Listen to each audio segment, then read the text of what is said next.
Hello, everyone. Thank you so much for coming to a panel discussion, Balancing Success, Nurturing Mental Health and Well-Being in the Workplace. I'm so happy today. We are a great panelist, and I can't wait to move forward. But before moving to a panelist, I want just to give you a few numbers, just to understand the magnitude of what we are talking.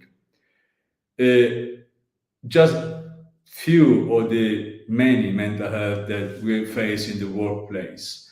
HDHD, attention deficit hyperactivity disorder. Approximately 2.5% of adults in the United States, nearly 6.1 million, have received a diagnosis of attention deficit and hyperactivity disorder. In the States, only data suggests that adult ADHD is associated with more than 120 million lost working days of productivity per year, at a human capital value of 19.5 billion. If we combine US, Mexico, and several European nations, ADHD was associated with 143 million lost working days of productivity per year. That's 2013. Can you imagine today? Bipolar disorder affects nearly 3% of the US population aged 18 years or older. 82% of people with bipolar disorder have serious impairment, impacts all aspects of life, including work.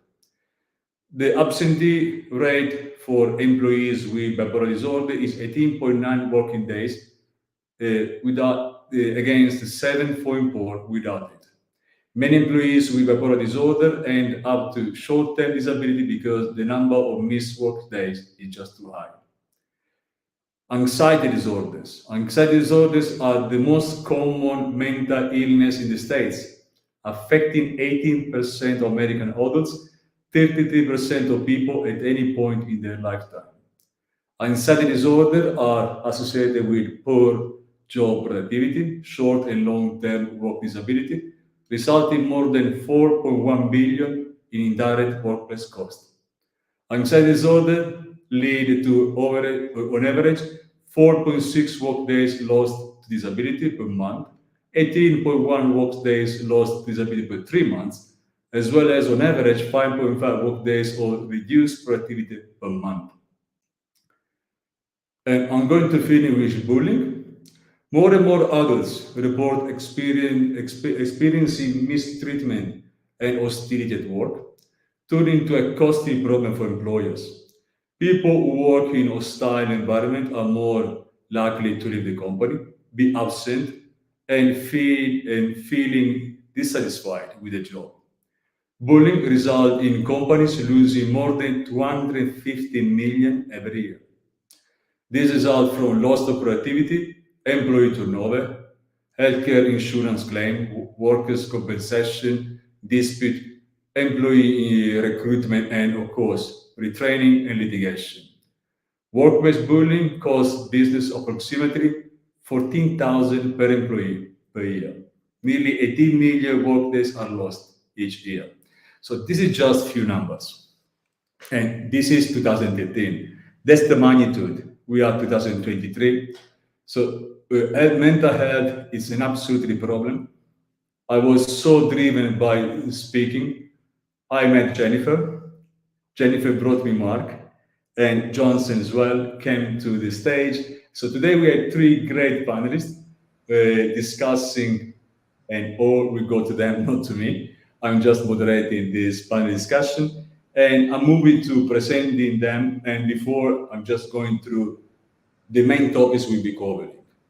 Major causes of mental health challenges in the workplace, tools and strategy for prevention and combat, employer measures for better workplace condition, collaborative care as a potential solution.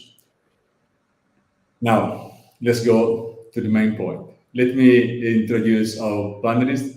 Jennifer Hill, CEO and founder of JHill's Staffing and Optimal Match, member of Deepak, Chopra's Evolutionary Leaders Group. How's it going, Jen? If you want to give an introduction, please.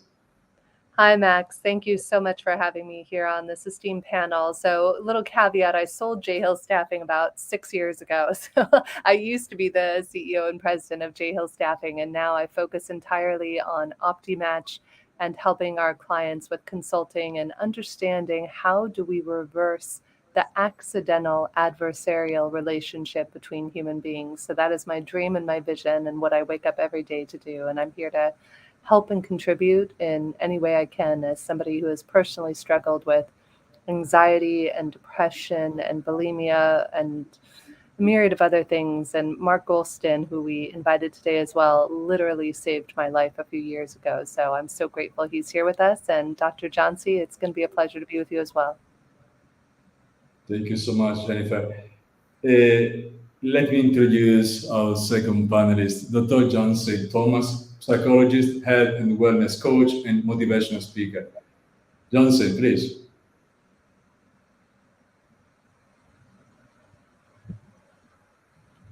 If you Yeah, want to give it's a introduction. pleasure to be with all of you here. It's a great night and a great evening at all the places. It's a fantastic to be a part of mental health panelist because mental health is something which most of us have a issues even into talk. Leave about the treatment part. So I always feel great that this is something a kind of a passion rather than a profession which always works in the people's life, and we are going to see something which is very much invisible in nature. So we are going to treat something which is invisible, which is not even seen, and how people project it, and how people are not able to speak about and talk about, and they are just having issues with their own mental set. So I have been working in this field for the last 20 years and being a part of mental health well-being, into motivational speaking, and into a lot of other health and wellness coaching and all. And which has been a part of, and it has helped Mr. Dr. Mark, Jennifer, and Max to given me this opportunity to be part of this panel. I think it's a great time to going ahead. The fantastic journey going ahead. Thank you so much, Johnsey. Now, Mark Goulston, co-host, Heartless, Live More on UK Health Radio. How's it going, Mark? It's going wonderful. I'm so proud to be part of this panel, and thank you, Jennifer, for including me. Thank you so much, Mark, for being with us. So let's move to the discussion.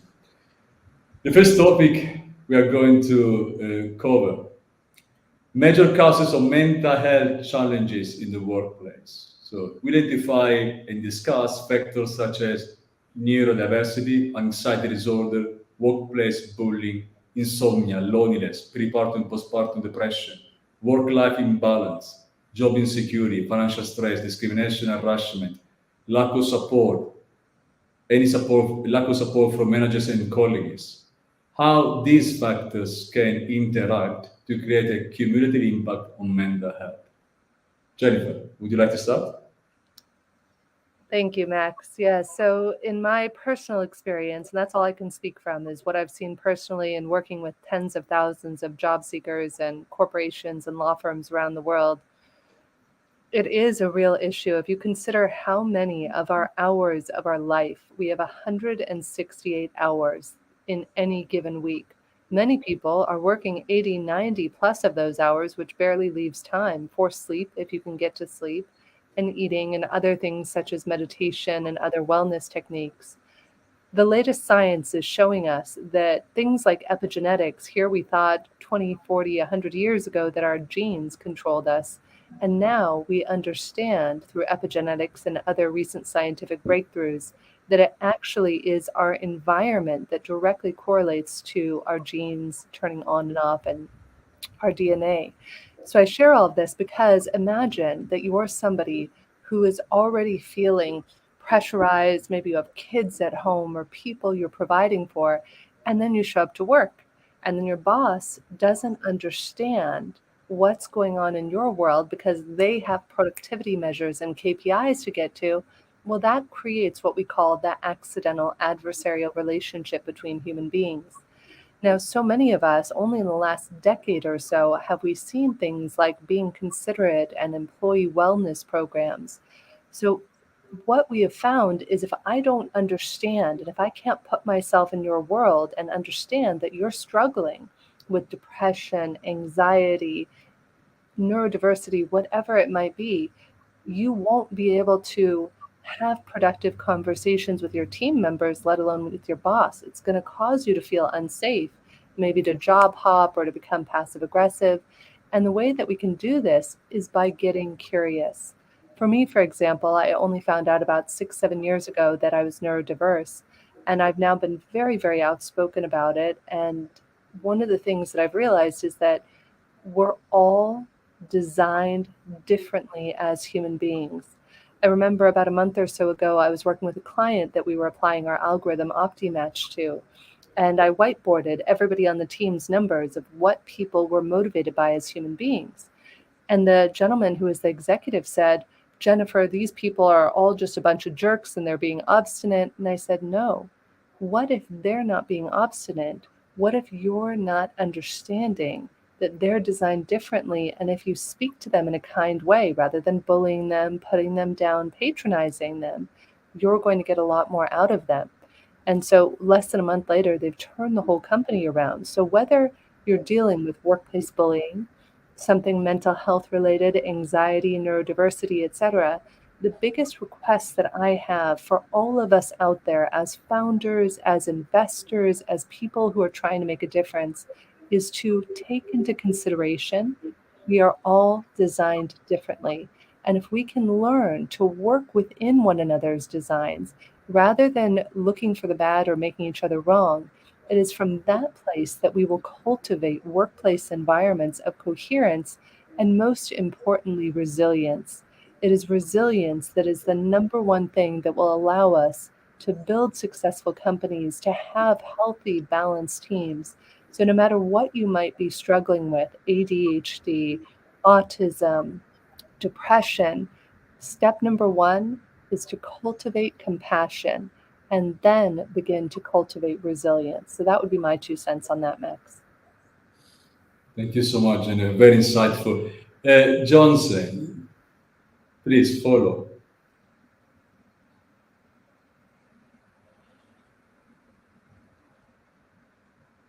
Can you hear me, Johnson? Yeah, here when we talk about major, yeah, when you talk about major causes of mental health challenges in the workplace, the first thing that comes to my mind is the taboo which is associated with it and the stigma which is associated with it. And the top of it, the managers, the role of the managers and the leaders to understand and the major concern is the acceptance that this is happening to him tomorrow, this can happen to me tomorrow in a very conducive We have some probability connection with way, Johnson. or acceptance where I think I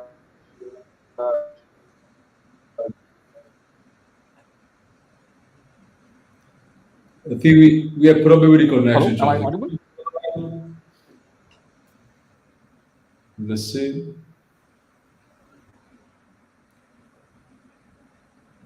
Mark, I'm jumping to you. Let's see if we can fix the connection with Johnson meanwhile. Please.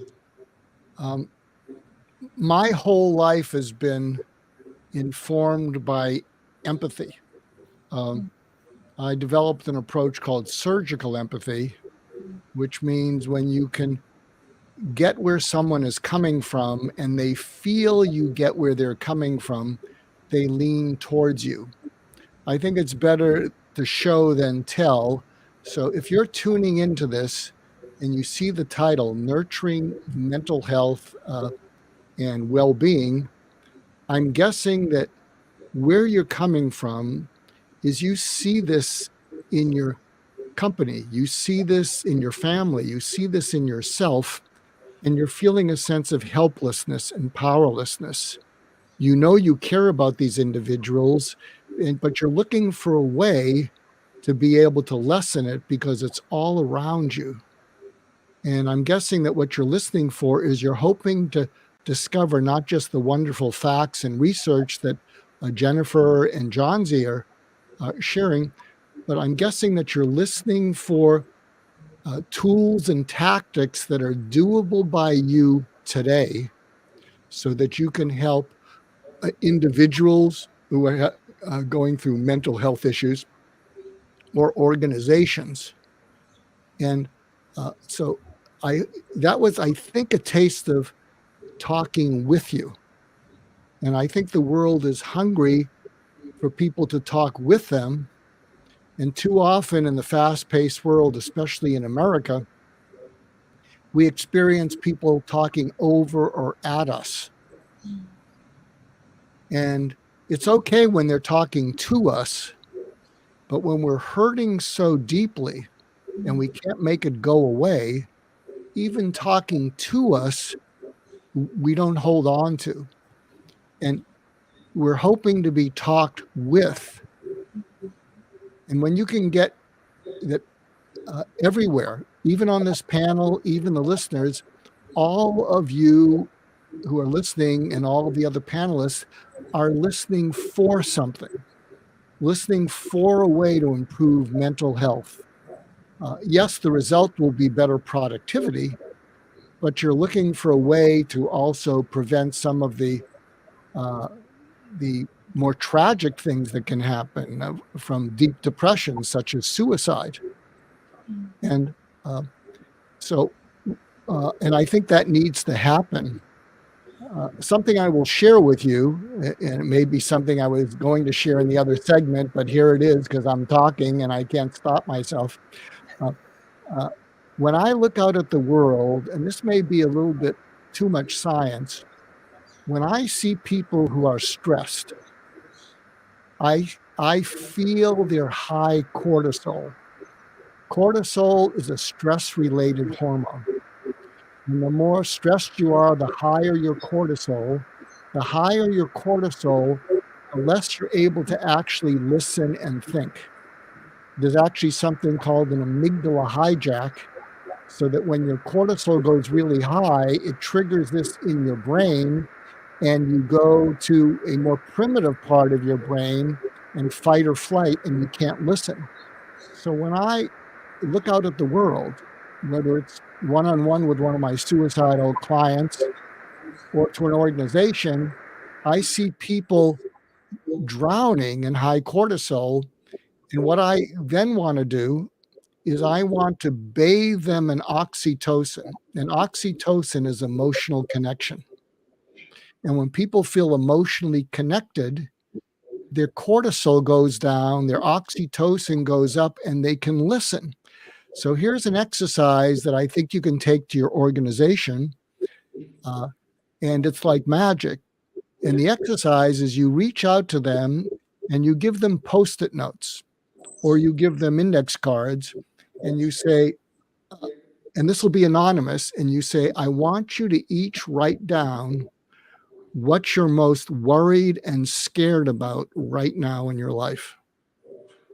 And then you collect the Post-it notes or index cards and you put them in the middle of the room. I think you can also do this on a Zoom call with the technology because you want it to be anonymous. And then what happens is you ask people to go into the middle of the room and just randomly pick up a card and read what's on it. And what they'll read is, I think I'm getting divorced.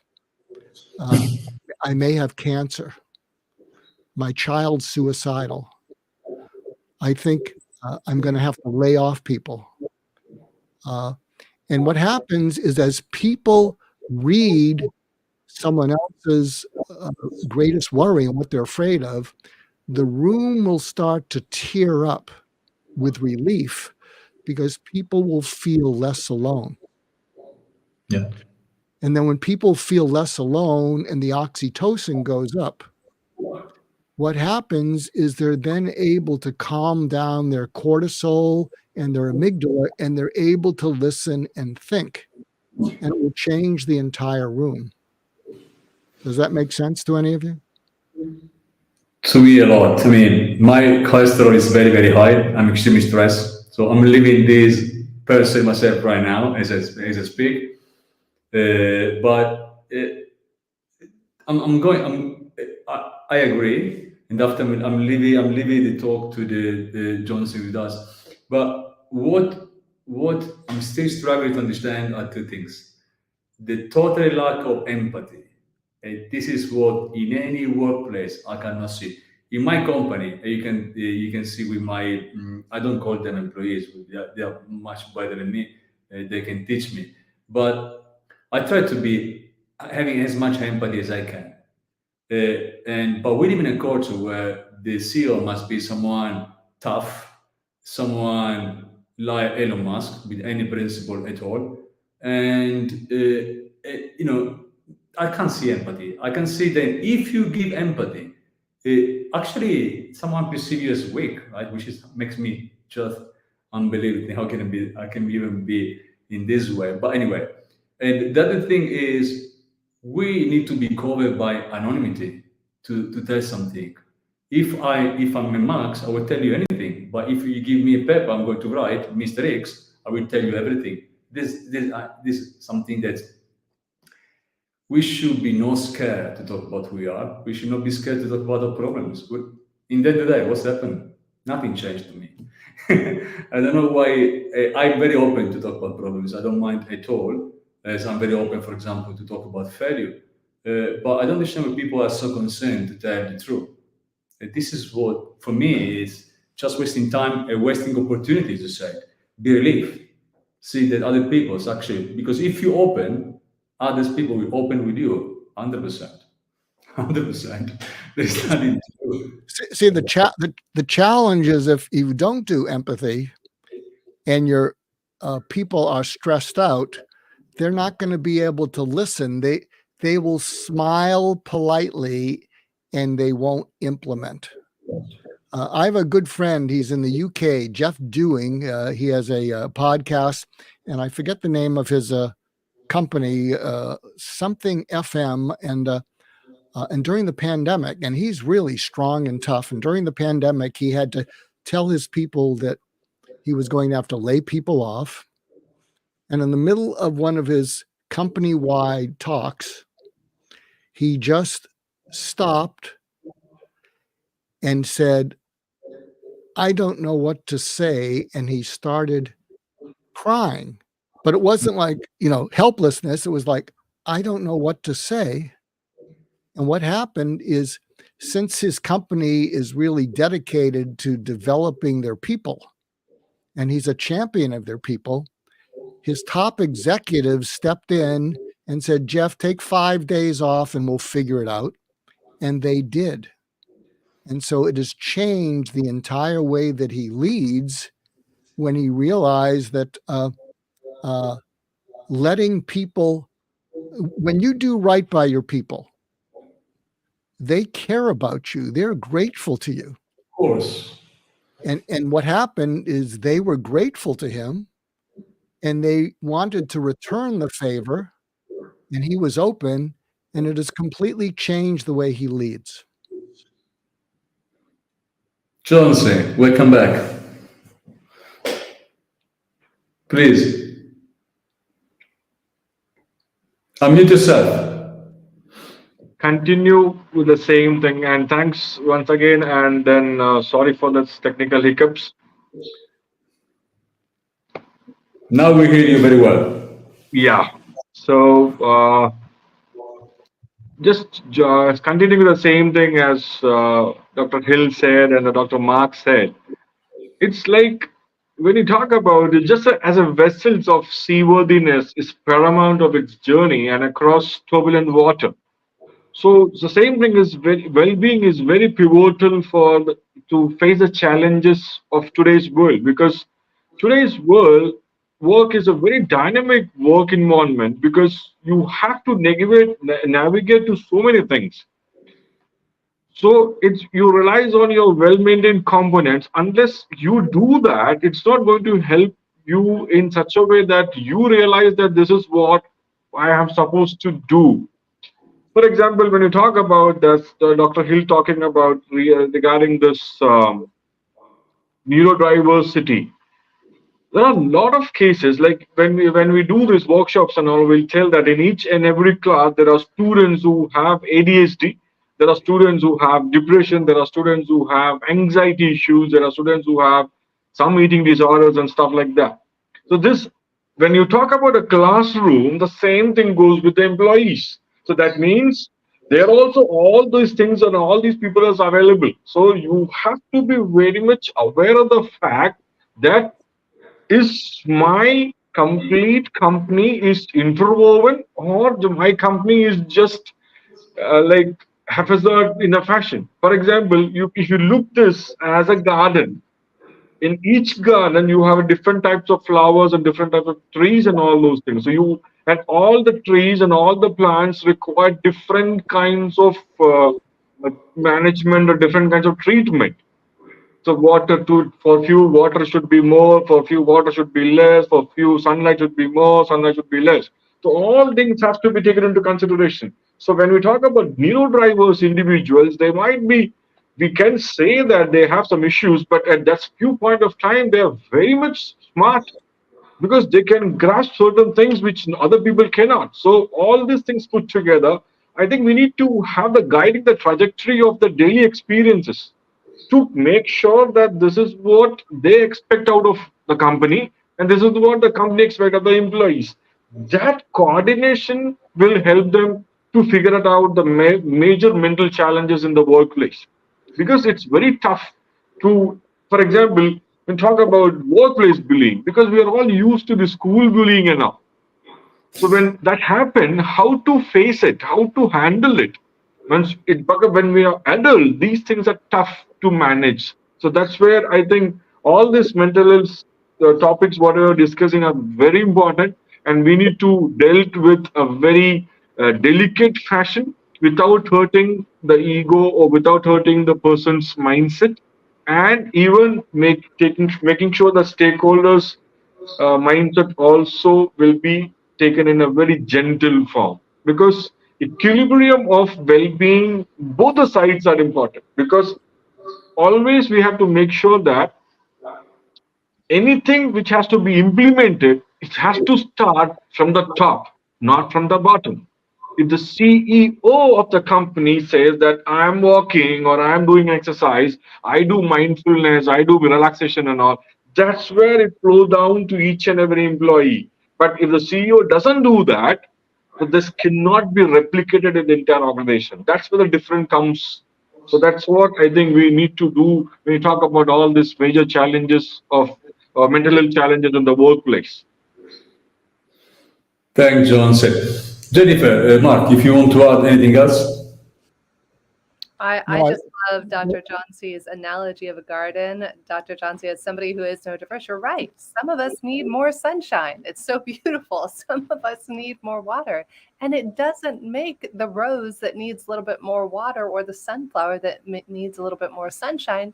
Neither one of them is wrong. They're just a sunflower and a rose. And I think this is the biggest issue that we have in the workplace, is that we might be a rose and we see a sunflower and we go, bad sunflower, you're doing this wrong, which then exacerbates the eating disorder, the anxiety, etc. Because when we don't feel safe, that then puts us in a more challenged environment. So I just really love that analogy, Dr. Johnsey. Thank you. Thank you. Thanks a lot. Thank you. Yeah, I love both of each of what each of you are saying is growing, and we're building a garden here on the panel. So I'm enjoying it and being part of it. I just hope I'm not a weed. What can I tell you? I think something that's really important is to be able to be curious without an agenda. And most people are not able to be curious without an agenda because they're worried that, well, what if I find out something and I don't know what to do about it? What if I find out something and I don't know how to handle it? And what happens is when the person on the receiving end feels you're being curious with an agenda, they don't feel you're being curious. And when they don't feel you're being truly curious, they're going to respond by not being really open. And it's very scary to be curious, but when you can practice it a little bit. So here's something you can take to your home. You can take this to your spouse, your partner, to your teenager, and you can say to them, I'm committing myself to be a better husband, a better dad, a better mother, a better wife. Have I ever made you feel that you can't get my undivided attention? And they're going to respond with, what? And you say, yes. Have I ever made you feel that you can't get my undivided attention? And they're going to soften, and you want to watch their softening. And that's your opportunity, by the way, because it'll make you anxious, but it's the opportunity to open up. And the next thing you say to deepen the curiosity, this is a little bit of the surgical empathy, is when I've been at my worst, how upsetting has that been for you? They will open up. And then the next step is, give me an example of when I've been at my worst, when you tried to get my undivided attention and you just couldn't get it. And what happens is when they describe that event, you may not remember it because you weren't listening, but when they describe it and you can see it with your own eyes, you will be able to understand their frustration and pain that you didn't intend to cause. And in that moment, if you can own up to it, instead of defending yourself, say, I did that. And I'm going to work on getting better. That could be a game changer in your relationships. You could even you can do that as a CEO to your board or to your executive team. And it's not real weakness. It's an effort to improve the communication. And you could say to your board, your executive team, have I ever made any of you feel that you couldn't get my undivided attention when you really needed it? And they're gonna look at you, and they're not going to understand what you're saying because it's so unusual. But that means, yes, you've done it frequently. And then if you then invite them to tell me about that and how you think that is a negative for our company and my leadership and for your feeling good about being one of my executives. Now, let me ask you, Max, do you think that'll come off as weak?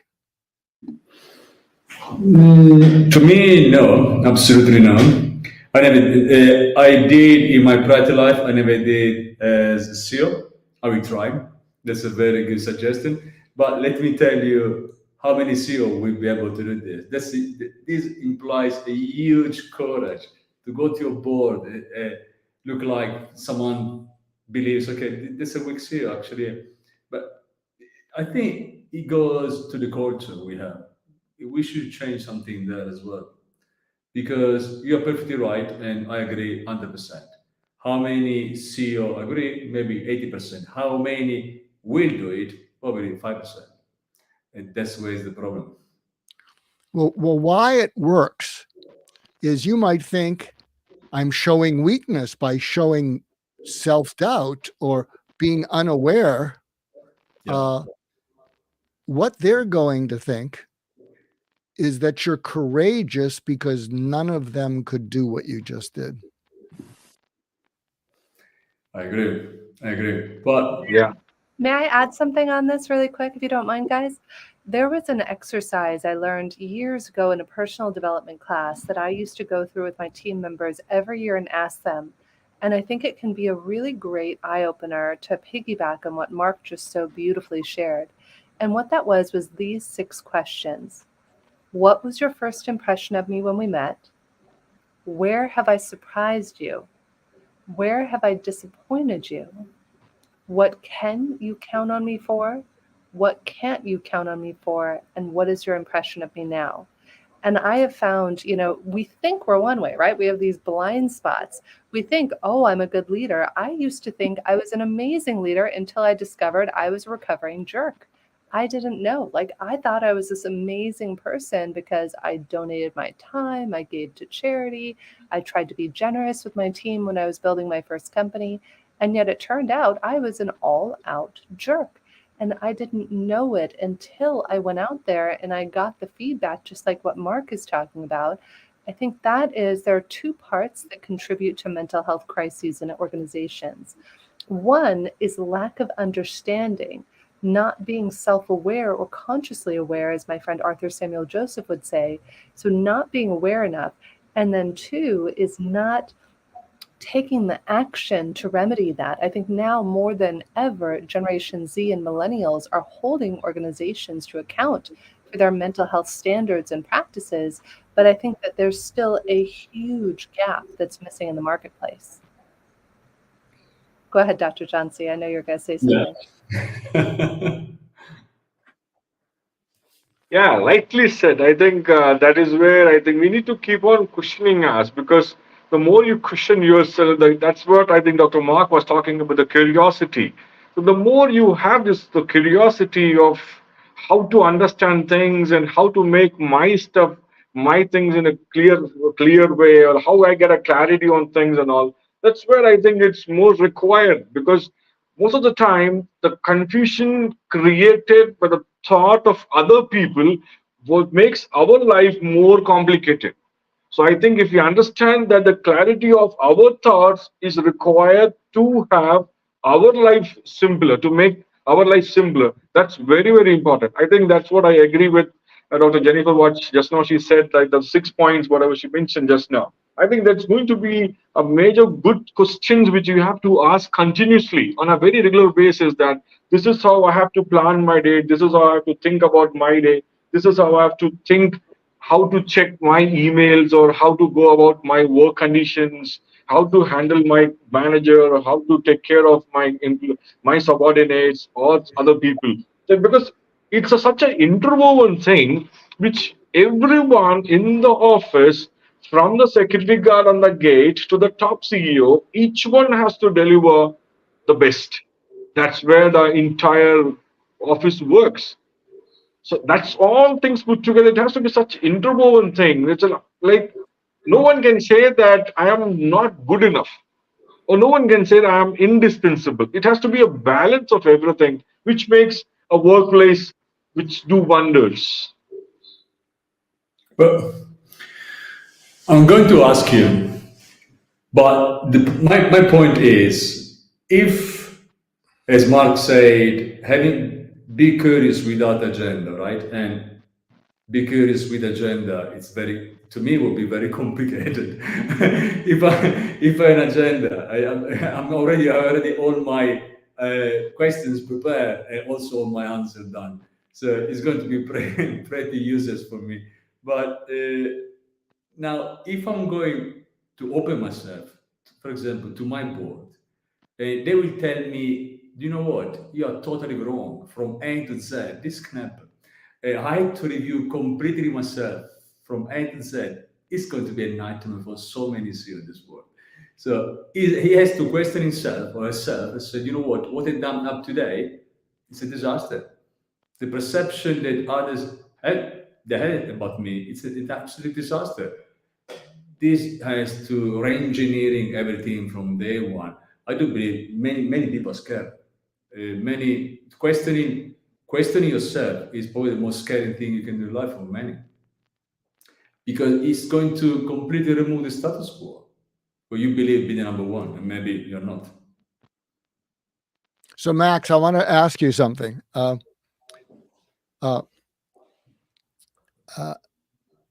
coach a lot of CEOs, and part of this deeper coaching approach, and you can go to On Global Leadership /DCI, and you find out about it. And one of the approaches we have is what we call TCRA coaching. So if you went to your board, Max, and you're going to smile saying, I'm not that courageous, Mark. But if you went to your board and you said, and what TCRA stands for is trust, confidence, respect, and admiration. And you might think those aren't important, but you're not going to be that effective a leader or a manager if people distrust you, they don't have confidence in you, they don't respect you, and they don't admire you. So if you went to the board and said, we did this panel, and you said to the board, going forward, I would like to grow into a leader where everyone in this company, including all of you on the board and all of our people, trust me, have confidence in me, respect me, and admire me. And these are growth opportunities. I'm not sure that I want to hear the answer, but here's where you involve them. You could say on a scale of 1 to 10, as the company and you as the board look at me, and 10 is the highest, how would you rate your feelings of trust, confidence, respect, and admiration? That's a tough one. What is a tough one? And then they give you the number, and then you say, going forward, what must I do consistently? What positive, observable behaviors must I do consistently? And what negative behaviors must I stop completely that would increase your ratings in each of the categories? And then, and then you have them give you examples. Give me an example of why your rating of me in any of those was low. And you're smiling, but I'll tell you, they would look at you, they would leave and speak to each other. Can you believe what Max asked us? And I'll tell you, it would increase their respect and admiration for you to the roof, because none of them would do it. I will try. I will put in place. Thank you, Mark. I think we move to the second topic. So we have still a lot to talk. So tools and strategies. We talk a bit about for prevention and combat. How to understand and master emotional triggers. That's a very interesting one. Explore the tools and strategies available to prevent and combat mental health issues with a focus on the application in the workplace. The importance of building resilience at individual and organizational level. Specific resilience building strategies such as mindfulness, stress management, and cognitive behavior therapy, CBT. The role of employers in promoting resilience in the workplace, such as providing access to training and resources, and creating a supportive work culture. Would you like to start, Mark? You're being courageous, Max, because we could all get in trouble here. Won't be the first time. Yeah. Well, I'm going to introduce something, which is the first time I've introduced it on a global stage, and I'm happy to introduce it here. Would you agree that one of the things that all mental conditions, from depression, anxiety, PTSD, neurodiversity, schizophrenia, would you agree that all of these conditions cause you to trigger too easily? It takes very little to trigger you. Would you agree with that? Yeah, I agree. And would you also agree, and I'm a fan of meditation, exercise, breathing, and yoga. Although I think when you resort to those, you have been a victim of the trigger. Oh my God, I've been triggered. I better go breathe. I better go meditate. And what's happened is the trigger has gotten the better of you and driven you to that. So I want to introduce something that my partner, Colonel Chris Kalenda, and we developed, which we think could revolutionize the approach to mental health. So can we put up the slides, Vina?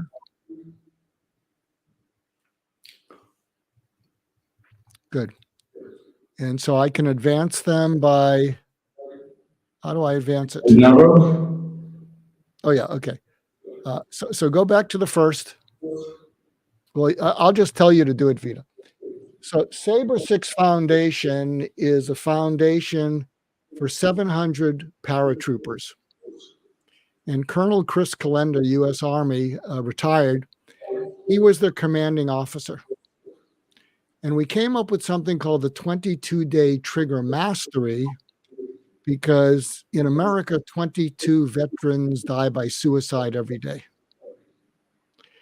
And the way it works is, you can do the second slide. The way it works is simply this, and we actually have bracelets that you can get, is that when you get triggered, you say to yourself, not I'm being triggered, but I'm feeling triggered. See, if you say I'm being triggered, then you have to retaliate. You have to get even with that person who cut you off in traffic. Whereas if you say I'm feeling triggered, you keep it inside. You're not a victim.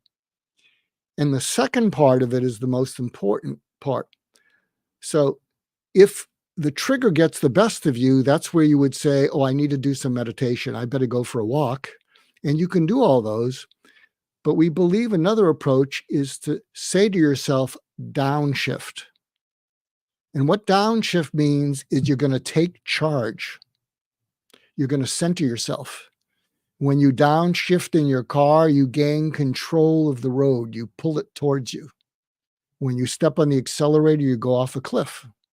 And we have various tools and tactics, but one of the tools is when you say I'm feeling, so let's imagine someone has cut me off in traffic and I'm feeling triggered, and I say to myself, downshift. And what I want to do is separate my past responses, which were all negative, to being triggered. I want to build that muscle. And so one of the techniques or tactics you can use, and I would use to myself, I'd say, up until now, I've always gotten angry and chased after someone who cut off me. Or up until now, if you have a girlfriend, a boyfriend, a husband, a wife, and they say something that triggers you, you could say, up until now, I've always taken what they said personally. Or up until now, when I got bad news at work, I'd always go out and get drunk or binge eat. So the up until now, so downshift means take charge instead of running away and I better meditate. So it's a way of taking charge after you get triggered. And in fact, feeling triggered helps you build the muscle, and then reframing it means you look at it differently. So for instance, that person cutting me off in traffic, the reframe might be, maybe they got fired today. Maybe their child's in the emergency room.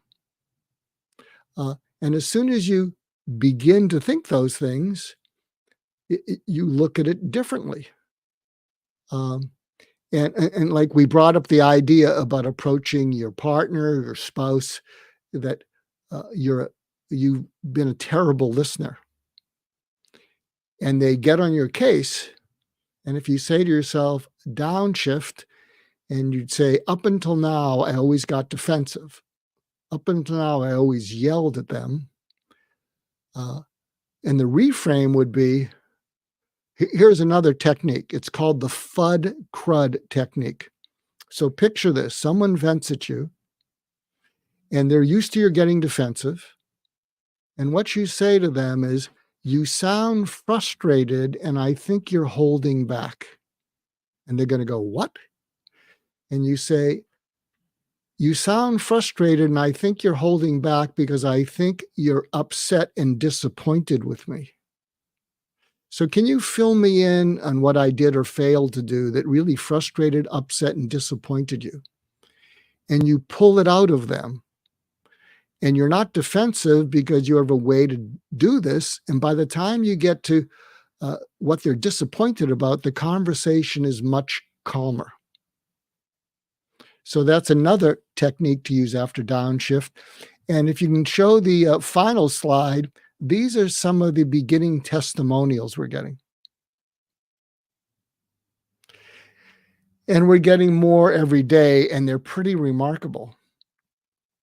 So I'm proud to be partners with Colonel Chris Calenda. And this is something I believe you can share with your organization. The way this works, this is for veterans who have a lot of stress, is the challenge is you can get a wristband that says Sabre 6 Foundation, and on the other side it says triggered downshift reframe, and you form squadrons. You could do this in your company. You could explain, we think that part of what stresses you out is we're all getting triggered. And you could form support teams. And what they're doing is forming squadrons. And the point is you put it on one wrist and you commit to each other and you check in with each other and talk about, something that used to trigger you and how you downshift and reframe and handle it differently. And if you slip up, you put it on the other wrist and start all over again. So are the three of you following this? Does it make sense? Makes a lot of definitely. sense. Please, John, please, Jennifer, go. Yeah, I love this, Mark. There's several different things that came up as you were speaking about this. And you know me, I'm very, very passionate about working with veterans as well and understanding triggers. One of the things that's kind of similar but slightly different is a technique called paradoxical thinking, where, are you familiar with it? It's Viktor Frankl's technique from logotherapy. If you're not familiar, Viktor Frankl was the author of Man's Search for Meaning, a very deep, profound book. And it changed my life in the last 3 months because for me, one of the aspects of how stress can show up and being triggered can show up is not being able to sleep. How many of you out there can't sleep sometimes, right? It's like the worst feeling. And then everything else spirals out of control. So in Victor's book, he gives a couple examples. He says, if something's happening, instead of saying, not this, I don't want to, I need to fall asleep. I need to fall asleep. You actually think the opposite. I hope I stay awake till the end of time. I hope I never sleep again. I hope I stay awake for 72 hours straight. I will share with you, my whole life, since as far back as I can remember being a little kid, I couldn't sleep through the night. Now my husband wakes up at 4:30 a.m. every day. His alarm goes off. It's an alarm. And then I tell myself, I hope I never go to sleep. And then I'm out like a light. So in the same way, when we get triggered, instead of saying, not this, I don't want to be angry, I don't want to be anxious, you can also say, I hope I get so angry that my head explodes like the Hulk. You kind of bring this element of play and fun to it. And then another fun technique, we were talking about tools here, Max, in this section that I wanted to piggyback on, is something a woman who is in charge of global communications around the world taught me that she did with her team that I love, is before every team meeting, just like we're all doing right now, and you can even do this and put it in the chat, you put in the chat of any global meeting a number from 1 to 5. And you don't even need to explain it. You just put 1 to 5. 5 being you're doing amazing, you slept well, your mental health is strong today. 1 being I'm challenged. Maybe I didn't sleep. Maybe I had a fight with a loved one or my spouse. And you just automatically put that in the chat.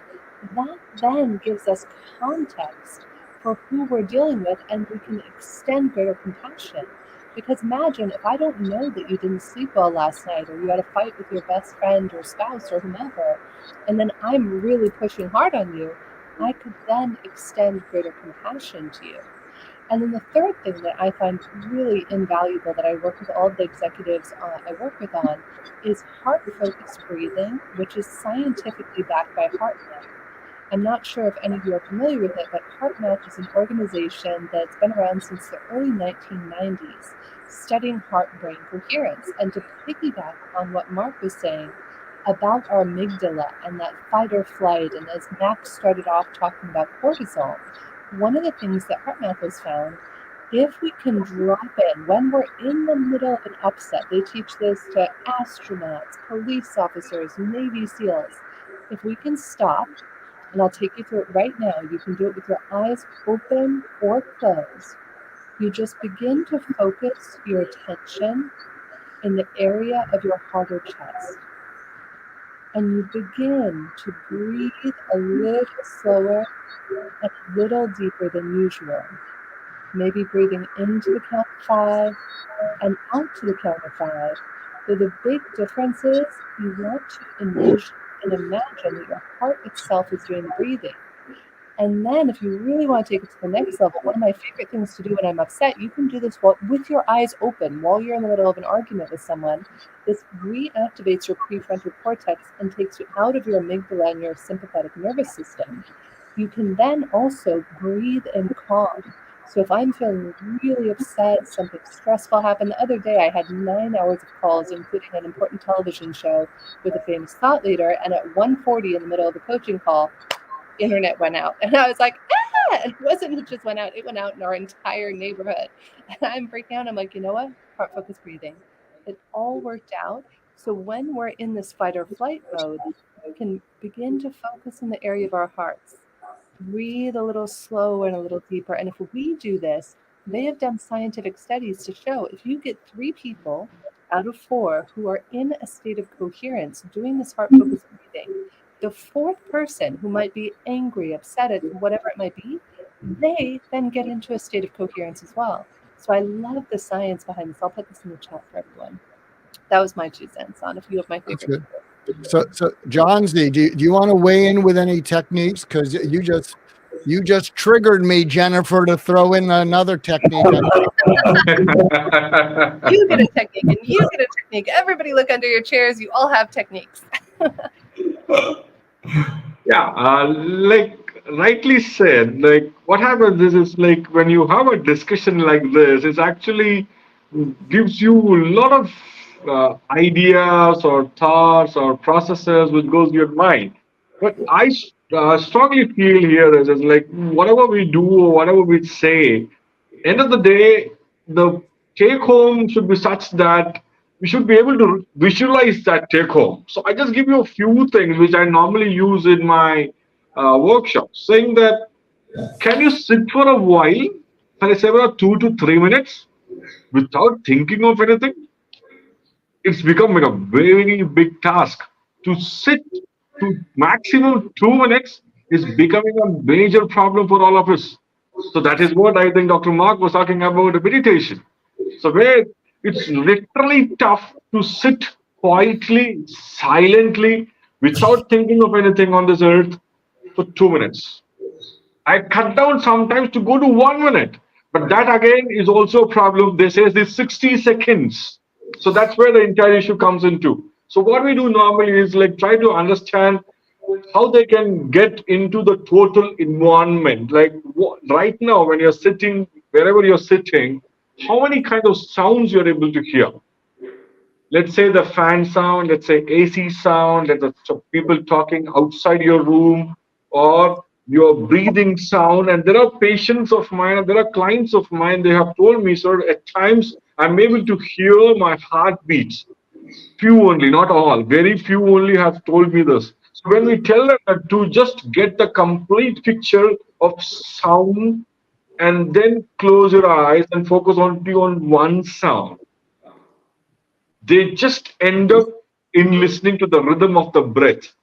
And once they do it, they just get into a different world which they never even thought. That's where your subconscious mind starts working. So this is something which is fantastic, which I've been trying with most of my clients who comes to me and all. It's helping them to the level that where they are realizing it, sitting calm We tell our kids to keep quiet, sit at one place, don't do this, don't do that. When we are trying it, it is becoming an impossible task. So this is something which we need to understand, that sitting silently for a minute or a two or maybe 5 minutes can actually build your day. That is something which you have to really understand. And another one which I always tell people is try to maintain or just do a journaling kind of thing. It helps you a lot. After 10 days, if you come back to the first page, you will realize that how foolish I was or how silly I was 10 days before. Because this is a record what you are keeping with you, is going to make your life changing. That will be a life changing experience for most of us, which most of us don't do. Because we think that we are always busy. But if you are busy, that business should be such that the business is you work for yourself. That's more important. Because that's where the workplace entire problem comes, is we are busy.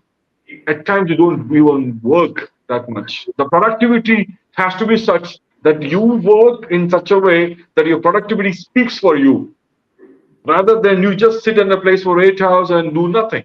So this is where that complete mindfulness about your entire surrounding and the meditation helps you to be there for the job.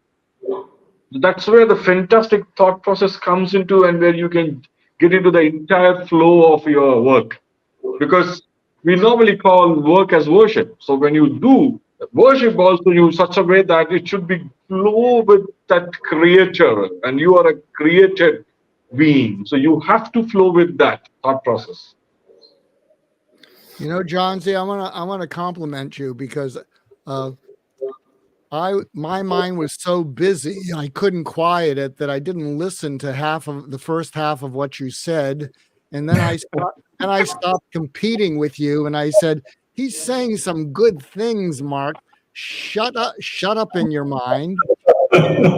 And I may need to re-listen to this because I was so busy in my mind not quieting it. But the last half of it, I loved it. Thanks. Thanks a lot, Dr. Mark. Can I share something? Of course. Max, you might like this. This is kind of, because I know Max is taking this in and he's saying, this is very interesting. Does it mean he'll change? Who knows? But this might appeal to you, Max. More than 90% of the world has a reverse cognitive bias, which means they wait for things to happen and then they react to them. Yeah. Less than 10% of the world has a forward cognitive bias, and those are CEOs. So when you ask a CEO, when a board asks a CEO, what are your goals? A CEO can come up with them because you can think into the future. You can be proactive. Whereas if you ask 90% of the world, what are your goals? They'll go, what? They can't think into the future. So one technique to get the most of your meetings, and let's assume that the majority of the people in your meetings have that reverse cognitive bias, because 90% of people do. An exercise that might be helpful is to say, I want to try something and take the first 5 or 10 minutes to do it. One of the things that we will all have in common after this meeting is over in an hour is we will all be done with the meeting. And I want you to imagine that as you leave the meeting, you say, that was the best meeting we've had in 6 months. And I'd also like you to imagine saying that was a total waste of time. So as we go forward into the meeting, so you're tapping into their reverse cognitive bias. You're getting them to imagine that the meeting is over, and then you elicit from them. I would like this to be one of the best meetings we've had in 6 months. So what is it we need to make sure we do?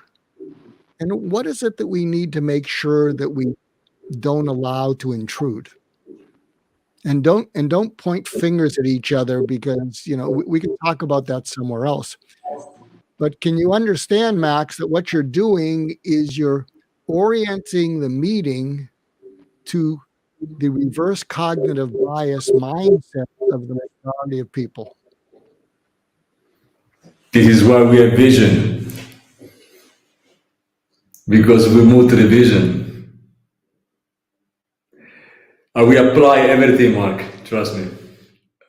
Whatever I can make me a better CEO and absolutely aware and founder. If we don't have anything more to add, before moving to the third topic, it's time to using our hashtag. We have hashtag mental health. Please go message it. The one will be when we finish.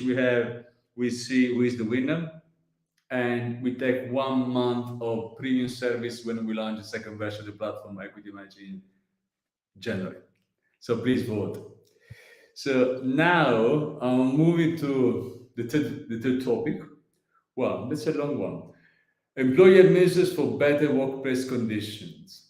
Examine the vital role of employers in fostering a workplace culture that prioritizes mental health. This includes implementing policies and procedures, providing training, embracing flexibility to promote mental well-being among employees, the importance of fostering a culture of open communication and psychological safety, encouraging employees to take breaks and vacations, offering flexible work arrangements, providing access to employee assistance program and other mental health resources. Now, can I start with, I don't know, I can count in my right hand or left hand how many companies apply this. Very, very few. But Mark, do you want to start? Or Johnson? Johnson, please start. Yeah. To begin with, I'll just talk about something very important came to my mind when I was just going through that entire topic, especially that the topic which is called as open communication. It is something, a very important aspect, even in any relationship, because when we do premarital counseling or postmarital counseling and all those things, we always say that communication is a very important part of a marriage life. So that means, why I'm coming to the marriage, or the analogy what I want to give here is, the marriage happens between two people, that is office and the employer and the employee. So if the communication between both these two people are not good or not very open and not very clear, things are not going to work. So that means the open communication is workplace is very important. We have to have an environment where employee feel encouraged and supported to express his own thoughts and concerns and ideas freely, whereas that's where we expect from our spouses to do that. So that means when you talk about these things, the open communication is very important, because it helps to reduce a kind of a stigma which is associated with not talking to people, not opening to people. There are times where we are not able to set a thought process that this is what I am, this is what it is. And then when you have an open communication, it increased a support system for you. That means it's allow you to be with your supervisor or with your manager, so that you can have a coordination between both the two. If you are able to communicate these things, the way you are talking and the way you are listening what others are saying. Other things, a very important thing which comes to my mind is enhancing a team cohesion.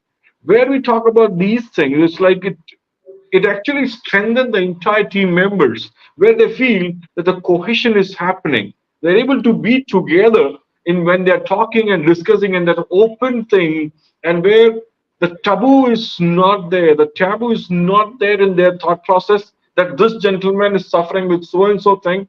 He has a lot of ego in his. He is not not able to concentrate on his job and stuff like that. So that's where the entire thing of open communication comes.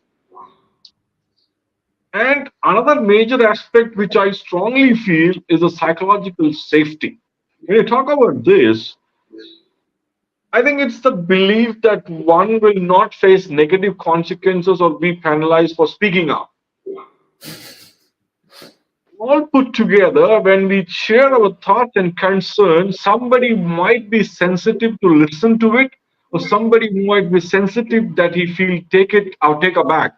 And when he feel that I'm getting hurt, the way he is expressing his thoughts. Because most of the times we are seeing that HR telling us that the way they put things, it's literally tough for me to understand because I have a lot to do the back of the mind, and he comes and he just want to ventilate with me.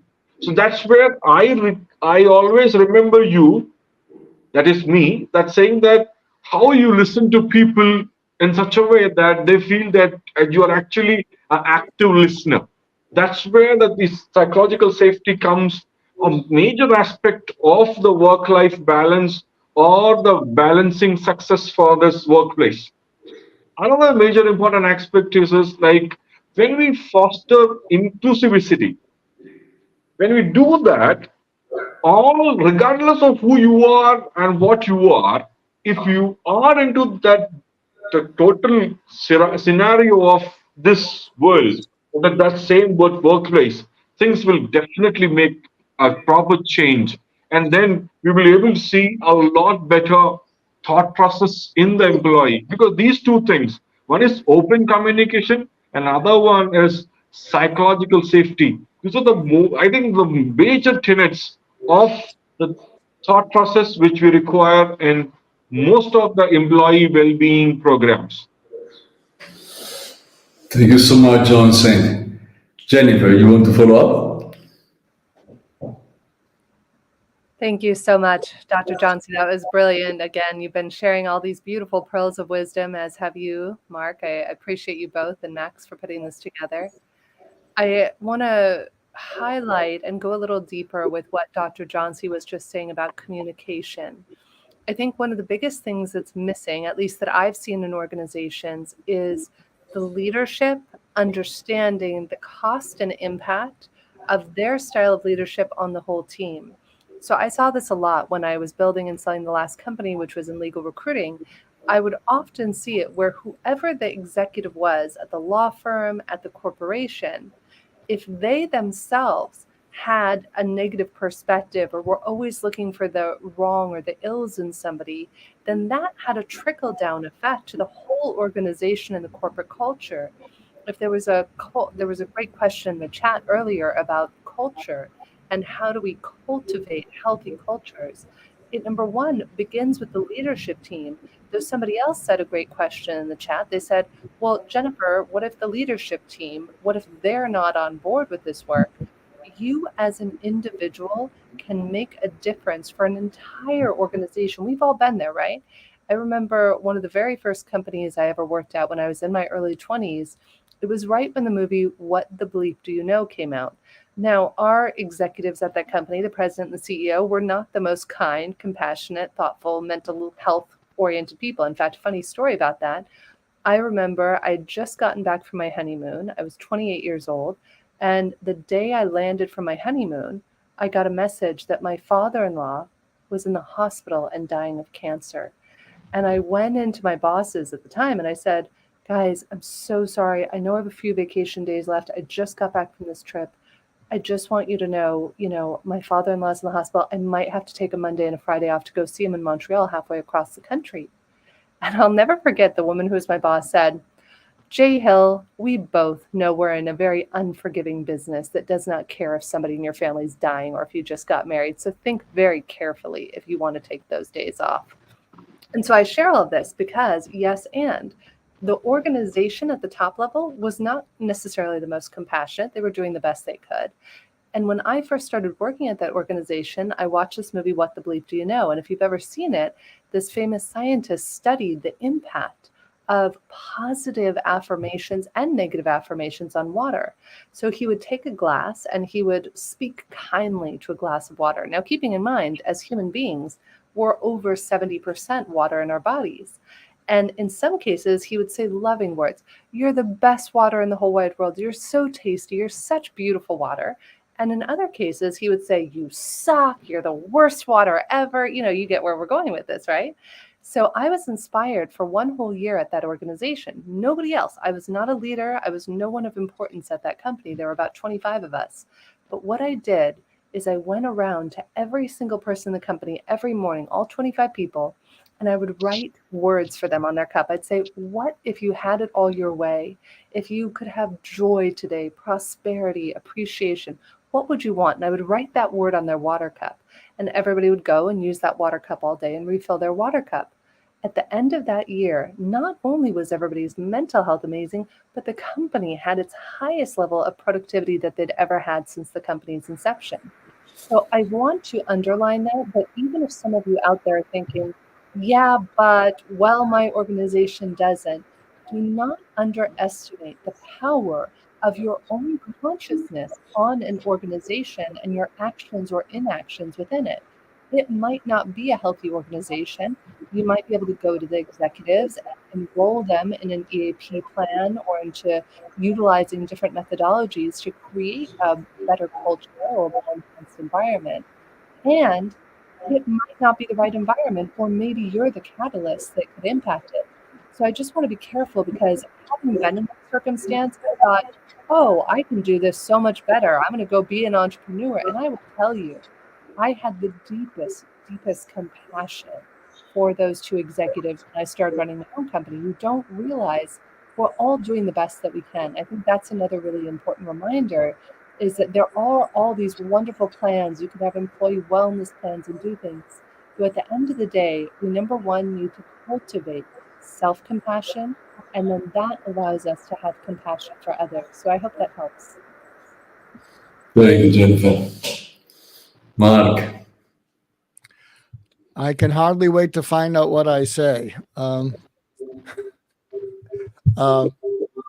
Values come from the top, and people are always looking at the top, and people don't do what's important to them. They do what they care enough about. It's important to me to eat healthily and exercise, but I don't care enough about it to do a great job. So if you're a leader and people are looking at you, they're looking at you in your actions. Do you walk your talk? Do you walk your values? Because if they see that you don't think it's important, they're not going to think it's important. So I think that's something to keep in mind if you're a leader. And you can look at your own life, that of the people that you looked up to and inspired you, there's a good chance that they walk their talk. Something else I want to mention, I didn't think I would. I've written or co-written 10 books, and one of them is called Get Out of Your Own Way. That was my first book. Oh. Still around, sold a bunch, and it has self-defeating behaviors in it, three-page chapters. But they're self-defeating behaviors such as procrastinating, holding a grudge, getting angry and making things worse, saying yes when you want to say no. What some organizations are doing is they're getting people to form self-discovered, self-defeating behavior groups, and they check in with each other. This is the procrastination group. This is the getting angry group. This is the holding a grudge group. And they check in with each other once a week, and they make a commitment to overcoming that in the next week. And they don't beat up on each other, but they make a commitment. And if someone slips, the group says, well, you can do it next week. Now, of course, if someone keeps slipping, then they're not committed to it. But what's happening is people are overcoming lifelong problems like procrastination, and the gratitude that people have towards the organization is huge, because they can think to themselves, being part of this company has helped me overcome something that I've never been able to overcome. So I think creating support groups, a lot of executives go into mastermind groups, but you could form this for your people, and I'll tell you, there's very few things that make you feel better about yourself than overcoming some lifelong self-defeating behavior. Thank you, Mark. Let's move to our fourth and last topic. We have still 15 minutes, so we can talk more. Collaborative care as a potential solution. The concept of collaborative care as holistic and integrated treatment model that addresses common mental health conditions in primary care setting. So we discussed the effectiveness, measurement-based care, and potential. Please bring me back my slide. Thank you. And potential for improving mental health outcomes. Jennifer, would you like? Yes, thank you. So I think the question, Max, just so I'm clear on this, is how can we create a collaborative healthcare environment rather than just focusing on traditional medicine and the traditional ways that we work to solve mental health? Is that correct? Correct. Okay, wonderful. This is a topic that is very, very near and dear to my heart. I remember, gosh, there are so many things that contribute to our mental health and well-being. I'm very, very fortunate that I get to host a series of TV shows with Deepak Chopra and my friend Don Hoffman about the intersection of cutting-edge science and spirituality.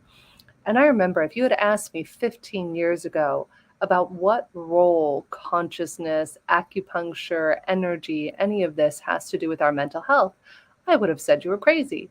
However, after having gotten to work with thought leaders like Deepak and Don and many others, it turns out that it is much higher correlated than you would anticipate. Things, for example, like our gut health. A lot of us don't understand it, but let's say we're struggling with a mental health crisis. It might be anxiety, it might be depression, it could be ADHD, whatever it might be. Many of these things can be impacted negatively or positively by our diet and our lifestyle, taking it back full circle to what I began today's talk with about tying in epigenetics and the science of our genes and how they're quote unquote turning on and off, though that's not the correct scientific way to describe it, is if we offer our employees a holistic approach, number one, giving them the opportunity to have therapists, to have people like the Mark Goulstons and the Dr. Johnseys of the world so that they get the mental, emotional support they need. And number two, though, if we give them the opportunity, do they need acupuncture? Might they need herbs? Might they need to change their diet? For me, for example, when I was very young, and I remember I would sit in my office and eat C's candy all day, having no idea that now I can see if I eat chocolate one day or drink alcohol, which I do both still, it's not to say I don't, there's a cost and impact the next day. If we go out drinking the night before, we might be more reactive the next day. If we eat a lot of chocolate, that can cause gut health imbalances. So I think part of what's missing in the workplace is this collaborative, cohesive, integrative approach where it's not Western versus Eastern or holistic. It's looking at the whole person, looking at, oh, well, what does your day look like? Oh, you jump right up, you wake up to an alarm at 5:30, your kids are screaming, you have a meeting at 6 a.m. with the UK or whomever it is. When we begin to take into account the whole person and factor that in to whatever treatments they might need, to understanding, taking it back again to what we do at EquityMatch with understanding motivating factors. If I understand what motivates you, I'm going to be able to help you to better work with yourself and others. So it's this collective look, a 360-degree view of who are we as human beings, not just in the workplace. This is so important too. If someone's going through a divorce, if somebody has the loss of a family member or a family member who's sick, these are all things. And I love that this was in one of the earlier slides, offering flexible work schedules and giving your employees permission to say, I'm not feeling great today. when I used to run my old company, we had very flexible work schedules. We had a lot of team members who had children and worked from home part of the time. And I think one of the greatest things that we as employers can do for our employees is to trust them, to nurture and create these safe spaces where somebody feels like they can share with you what's really going on.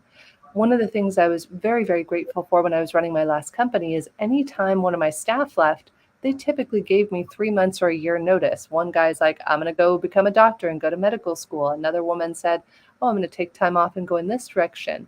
Though when we foster these relationships of safety and mutual understanding and mutual respect and trust, tying it into the beautiful acronym that Mark gave us earlier, it's from this perspective and not just thinking we can slap a Band-Aid on it. Oh, you're not feeling well. I remember being in my 20s and thinking I was having a heart attack before I knew what a panic attack was. So there are so many ways that we can integrate into the whole person. And I think the more that employers spearhead this and begin to provide employee wellness programs that are not just a, hey, we're going to cover your health insurance. Yes, that's a part of it. But how do we also offer whole life services for the person's health and well-being? So that would be my final 2 cents. Thank you, Jennifer.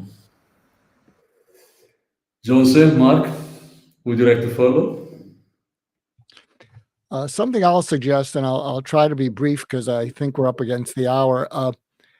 I think a company, maybe out of HR, should provide a concierge who helps you figure out what it is you need and really directs you to the resources. You know, when you go to a resort, you go to the concierge and they tell you might like these activities.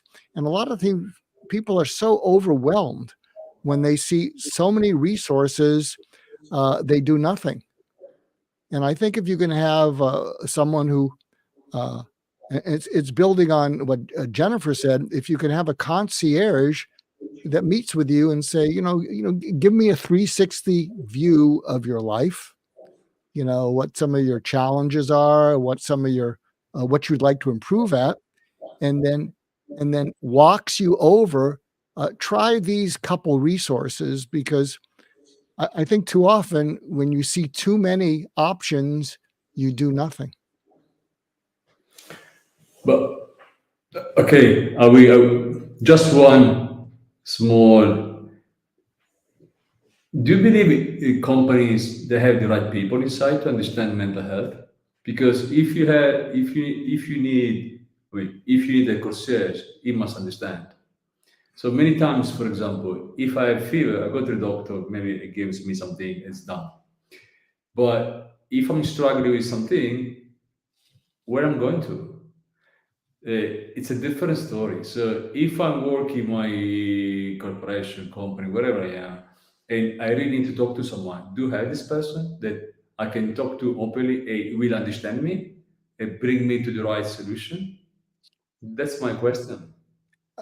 I think what it comes down to is there are some people that are passionate about helping people. I love making introductions. I make 2 introductions a day because I love to do it. And I'm guessing that there would be people, and it may not be someone in HR, but it might be someone in the company that says, I would love to help connect people to things that could help them feel better. And there are people that have those values. You just want to identify people who care enough about that to want to do it. Thank you so much, Mark. Johnson, unfortunately, we have very limited time. We are close to the end. But Johnson, please.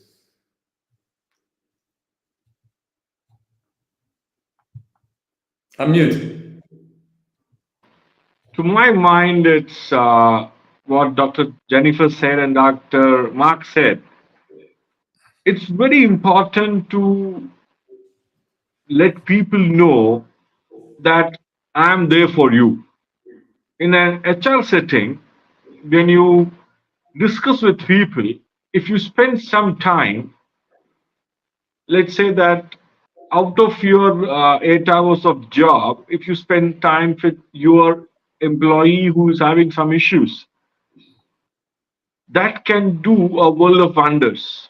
I just give an example for the same, where if you have a class of 45 students, a teacher, and 45 students, and there are few students who are naughty, there are few students who might be having issues, and there is one gentleman who is having a lot of issues. So out of 45 minutes of your class, your 15 minutes go to settle down the class. So I will always request the teacher to take care of 15 to 20 minutes after the school to talk to this gentleman that what is your concern, what exactly the problem is, and why you're not able to sit in the class properly. So if a teacher can spend 20 to 15 to 20 minutes post school without disturbing the school or without disturbing the child's life, next day onwards, this child will be very happy and very conducive to the class, and he can become a monitor as well, so that he can inspect, he can monitor the class rather than disturbing the class. So I think in that case, that works with in mental health or in our workplace as well. If a HR feels that so and so gentleman is not good, he should speak to him, understand him or her, and try to sort out exactly what is the trouble, rather than he disturbing each and every one for each and every small silly issues. So that way we are able to understand what exactly is going in his own mindset and finding a way out. And when we try to get into this concept of holistic, this is somewhere I literally love what Dr. Jennifer just now said, that this acupressure works, does Tai Chi works, does meditation works, does herbs works. I ought, I always vouch on that, saying that each and everything play a major role, because there are times when we realize that placebo works much more than real medicine. So it's just the talk of the doctor or the interaction of the doctor which makes a patient calm. So the Hippocrates or the fathers of medicine always said, last resort is medication. Try to understand the patient, talk to the patient, empathize with the patient, then treat the patient. So if you do this philosophy and you are able to accept the person who's coming, acceptance is the major problem here. So if you are able to accept a person, half of his mental health issues are sorted. I think to sum up whatever I can feel is something to have an open communication, acceptance, and be thankful that you are having a job, and be there for the job and do the best. Thank you so much, Johnson. So we are unfortunate because I'm enjoying so much, but we have 1.5 hours and we close our time. Before closing, we have our hashtag. I don't know how many people voted. Vida, would you like to have in the winner? Let's see if something will come up. Wait a few seconds. So I don't know how many people voted, so let's see if we have any and who is going to be the winner. Let me know when you're ready, Vida. Meanwhile, Jennifer, Mark, Johnsey, or Thomas. Can I even call you Thomas? Yeah, definitely. No issues. For me, Thomas is easier. Yeah, that's easier. Yeah. Very much thank you. Thank you so much for spending 1.5 hours with us, and it's been absolutely great for me. I learned so much, Mark. I'm going to use everything starting from tomorrow. Actually, today when I go home, and it's been very inspiring for me. It's been absolutely opened my mind, and I thank you so much, Mark. Thank you so much, Johnson. Thank you so much, Jennifer. I don't know if we have the winner. If we do not have the winner, we let the winner know when things will come. And again, thank you so much, everyone. And I hope we can have another one day. Oh, maybe we have it. Let me see. Let me see. Are we going to there with them? No, we don't. Thank you so much, everyone. And I'm sorry, the winner will be notified. And again, thank you to our audience, and up the next. Bye-bye. Yeah, it's always a pleasure to be a part of this mental health panel, and I think we wish that maybe future we will also collaborate for some good things coming up in life. That would Absolutely. be wonderful. That would be wonderful. Thank you. Thank you. Thank you so Much much. love, everyone. Thanks, Max. Bye-bye. Bye-bye. Bye bye. Good night. Good Good night. night.